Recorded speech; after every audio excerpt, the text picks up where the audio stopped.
Clip number 570۔ اس clip میں آپ قرآن پاک کی سورہ یوسف کی آیت نمبر 50 سے لے کر 52 تک کی تلاوت، ترجمہ اور تفسیر قرآن صراط الجنان سماعت فرمائیں گے۔ بسم اللہ الرحمن الرحیم۔ اللہ کے نام سے شروع جو نہایت مہربان رحمت والا ہے۔ وقال الملك ائتوني به فلما جاءه الرسول قال ارجع إلى ربك فاسأله ما بال النسوة اللاتي قطعن أيديهن إن ربي بكيدهن عليم۔ ترجمہ، اور بادشاہ نے حکم دیا کہ انہیں میرے پاس لے آؤ۔ جب ان کے پاس قاصد آیا تو یوسف نے فرمایا اپنے بادشاہ کی طرف لوٹ جاؤ، پھر اس سے پوچھو کہ ان عورتوں کا کیا حال ہے جنہوں نے اپنے ہاتھ کاٹے تھے، بے شک میرا رب ان کے مکر کو جانتا ہے۔ وقال الملك، اور بادشاہ نے حکم دیا۔ تفسیر صراط الجنان میں ہے، ساقی جب حضرت یوسف علیہ السلام سے یہ تعبیر سن کر واپس ہوا اور بادشاہ کی خدمت میں جا کر تعبیر بیان کی، بادشاہ کو یہ تعبیر بہت پسند آئی اور اسے یقین ہوا کہ جیسا کہ حضرت یوسف علیہ السلام نے فرمایا ہے ضرور ویسا ہی ہوگا۔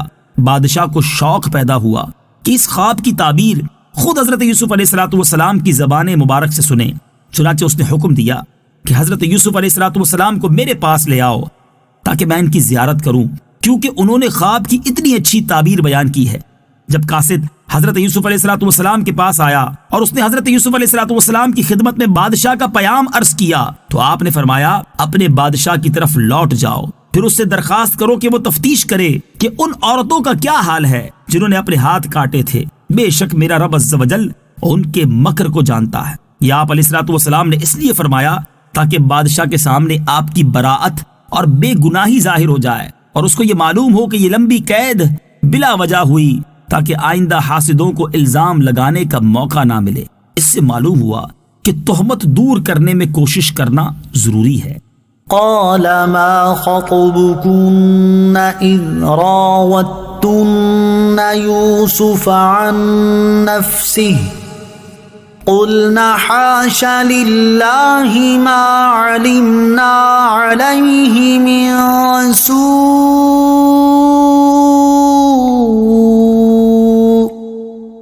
قالت امرأة العزيز الآن حصحص الحق أنا راودته عن نفسه وإنه لمن الصادقين۔ انہوں نے کہا سبحان اللہ، ہم نے ان میں کوئی برائی نہیں پائی۔ عزیز کی عورت نے کہا اب اصل بات کھل گئی، میں نے ہی ان کا دل لبھانا چاہا تھا اور بے شک وہ سچے ہیں۔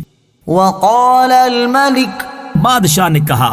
تفسیر صراط الجنان میں ہے، جب قاصد حضرت یوسف علیہ السلام کے پاس سے پیام لے کر بادشاہ کی خدمت میں پہنچا تو بادشاہ نے پیام سن کر ہاتھ کاٹ لینے والی عورتوں کو جمع کیا اور ان کے ساتھ عزیز مصر کی عورت کو بھی بلایا۔ پھر بادشاہ نے ان سے کہا اے عورتوں، اپنے صحیح حالات مجھے بتاؤ کہ کیا ہوا تھا جب تم نے حضرت یوسف علیہ السلام کا دل لبھانا چاہا، کیا تم نے ان کی جانب سے اپنی طرف کوئی میلان پایا؟ عورتوں نے جواب دیا سبحان اللہ، ہم نے ان میں کوئی برائی نہیں پائی۔ عزیز مصر کی عورت یعنی زلیخا نے کہا اب اصل بات ظاہر ہو گئی ہے، حقیقت یہ ہے کہ میں نے ہی ان کا دل لبھانا چاہا تھا اور بے شک وہ اپنی بات میں سچے ہیں۔ حضرت زلیخا رضی اللہ تعالی عنہا کو برے لفظوں سے یاد کرنا حرام ہے۔ یاد رہے اس آیت میں حضرت زلیخا رضی اللہ تعالی عنہا کی توبہ کا اعلان اللہ تعالیٰ نے فرما دیا، کیونکہ انہوں نے اپنے قصور کا اعتراف کر لیا اور قصور کا اقرار توبہ ہے۔ لہٰذا اب حضرت زلیخا رضی اللہ تعالی عنہا کو برے لفظوں سے یاد کرنا حرام ہے، کیونکہ وہ حضرت یوسف علیہ السلام کی صحابیہ اور ان کی مقدس بیوی تھی۔ اللہ تعالیٰ نے بھی ان کے قصوروں کا ذکر فرما کر ان پر غضب ظاہر نہ فرمایا، کیونکہ وہ توبہ کر چکی تھیں اور توبہ کرنے والا گناہگار بالکل بے گناہ کی طرح ہوتا ہے۔ ذلك ليعلم أني لم أخنه بالغيب وأن الله لا يهدي كيد الخائنين